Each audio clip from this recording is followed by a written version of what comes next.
नमस्कार मित्रों, मैं विकास वर्धन। आज पुनः मैं एक नई कहानी लेकर आप लोगों के समक्ष उपस्थित हुआ हूँ। एक बार की बात है, एक राजा के राज्य में एक बहुत ही बुद्धिमान व्यक्ति रहता था। इस बात की खबर उसके वजीर को लगी। वजीर बूढ़ा हो चुका था। उसने कहा कि महाराज, मैं तो अब बूढ़ा हो गया, पूरी जिंदगी खुद को नेक बनाए रखने में गुजारी है। अब जीवन के अंतिम पड़ाव में पता नहीं मुझसे क्या भूल हो जाए, डर लगता है बदनामी हाथ लग जाए। सो मैंने एक बहुत ही बुद्धिमान व्यक्ति देखा है अपने राज्य में, आप उसे वजीर बना लीजिए। अगर वह स्वीकार कर ले आपके इस प्रस्ताव को तो उससे अच्छा व्यक्ति नहीं हो सकता। आप उनसे एक बार बात कीजिए। राजा ने कहा ठीक है, इसमें कोई बुराई नहीं है। तुमने राज्य की सेवा की है और विश्रांति चाहते हो, सेवानिवृत्ति चाहते हो, तो सेवानिवृत्ति तुम्हें दी जाएगी। एक बार उनसे मिलते हैं। तो राजा पहुंचा उस व्यक्ति के पास। वह व्यक्ति तो सन्यासी था, एक पीपल के पेड़ के नीचे बैठा हुआ था। यद्यपि वह पढ़ा लिखा था, उसने अपनी पढ़ाई पूरी करी थी। वह पूरी पढ़ाई करके उसके बाद उसने संन्यास ले लिया था। उससे कहा कि क्या आप हमारा राज्यकाल स्वीकार कर सकेंगे, क्योंकि यह भी नारायण की, कहते हैं कि नर की सेवा नारायण की सेवा के बराबर है। तो आप भी नारायण का भजन गाते हैं, अगर आप नर की सेवा के लिए अपना जीवन देंगे तो वह भी नारायण की सेवा होगी। क्या आप इसके लिए समय देना चाहेंगे?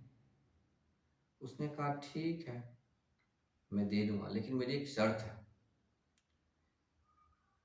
कि मुझे एक कक्ष दिया जाएगा, एक कमरा दिया जाए, इस कमरे में कि मैं रहूं, लेकिन उस कमरे में कोई ताक झांक ना करे। जिस दिन किसी ने ताक झांक कर दिया, जिस दिन मुझे एहसास हो गया कोई मुझे देख रहा है, देख लिया, उसी दिन मैं राज्य छोड़कर चला आऊंगा। उन्होंने कहा ठीक है, ये तो छोटी सी शर्त है, इसमें मुझे कोई आपत्ति नहीं। आपका निजी कमरा है, आप उस निजी कमरे में चाहे जो कीजिए, आप आराम से रहें, इसमें मुझे कोई आपत्ति नहीं है। फिर उसने कहा कि सोच लीजिए भली भांति, आप इस शर्त का पालन कर पाएंगे ना? राजा ने कहा ठीक है, ये कोई बहुत बड़ी बात नहीं है, इसमें कोई पैसे खर्च नहीं हो रहे हैं हमारे, कोई ऐसी बात नहीं, आपकी निजता का सवाल है और आपकी निजता का सम्मान करना मेरा धर्म है। आप चलिए, कोई बात नहीं। तो इस प्रकार से राजा के कहने पर वो सन्यासी चला, राजकाज को संभाला।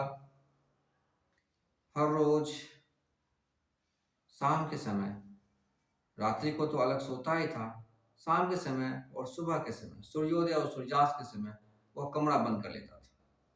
चाहे उस वक्त अब कोई भी काम हो, कितना भी अनिवार्य काम हो, लेकिन सुबह और शाम, यह दो जो संधि बेला थी, उसमें वह गेट बंद कर लेता था। राजा ने सोचा इन्हें हम वचन दे चुके हैं, इसलिए पूछेंगे तो नहीं, क्योंकि जैसे ही पूछेंगे वैसे ही चले जाएंगे। इस डर से वह पूछा नहीं। करीब वर्षों बीत गए, 4 साल 5 साल बीत गए। राजा ने सोचा कि अब तो ये बात पुरानी हो गई, अब थोड़ी ना चले जाएंगे। उसके मन में यह उत्सुकता थी कि आखिर ये कमरे में ऐसा करते क्या है कि ये कहते हैं कि कमरा में कोई झांकना नहीं। एक दिन उत्सुकतावश राजा ने खिड़की से झांक ही दिया, तो वह देखता क्या है कि वह जो उसके पुराने वस्त्र थे, जब वह सन्यासी हुआ करता था, फकीर हुआ करता था, वह अपने राजसी वस्त्र उतार करके बस सिर्फ वो अपने पुराने वस्त्र में बैठकर आराम कर रहा था। न पूजा कर रहा था, न ध्यान कर रहा था, बस आंखें खोले आराम से बैठा हुआ था, बस जो पुराने वस्त्र थे उस वस्त्र में, और कुछ भी नहीं कर रहा था। तो उसके बाद उसने कहा कि आपको क्षमा कीजिए, आप इतने दिन हो गए, तो मैंने सोचा कि एक बार देखूं, और मैंने देखा कि आप तो कुछ भी नहीं कर रहे थे, इसमें छुपाने जैसी कोई बात नहीं थी, इसमें शर्त रखने जैसी भी कोई बात नहीं थी जो आपने शर्त रखी। उन्होंने कहा कि हाँ, ऐसी तो कोई बात नहीं थी, लेकिन मैंने ये शर्त जो रखी थी, आपने शर्त को आज तोड़ दिया। आपको मुझे नहीं देखना चाहिए था, आपने मुझे देखा, इसलिए अब मैं आपका ये राजकाज इसी वक्त छोड़ता हूँ, अब मैं वापस अपनी दुनिया में वापस चला जाता हूँ। वह मेरा वास्तविक स्वरूप है। यह राजकाज के लिए जो मैंने स्वरूप धारण किया, आपके दायित्व को स्वीकारा, आपके राज सम्मान को स्वीकारा, आपके वस्त्र को स्वीकारा, आपके द्वारा दी गई शक्तियों को स्वीकारा। इन सब को स्वीकार करने से जो मेरा आत्मभाव था, वह दब जाता था। आत्मभाव के ऊपर ये सारे वस्त्र आ जाते थे।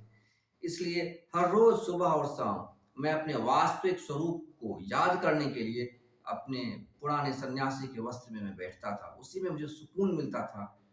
इसलिए मैं उस स्थिति में हर रोज बैठता था। लेकिन आज आपने इस राज को जान लिया। अब मैं इस राजमहल में एक पल नहीं रहूंगा।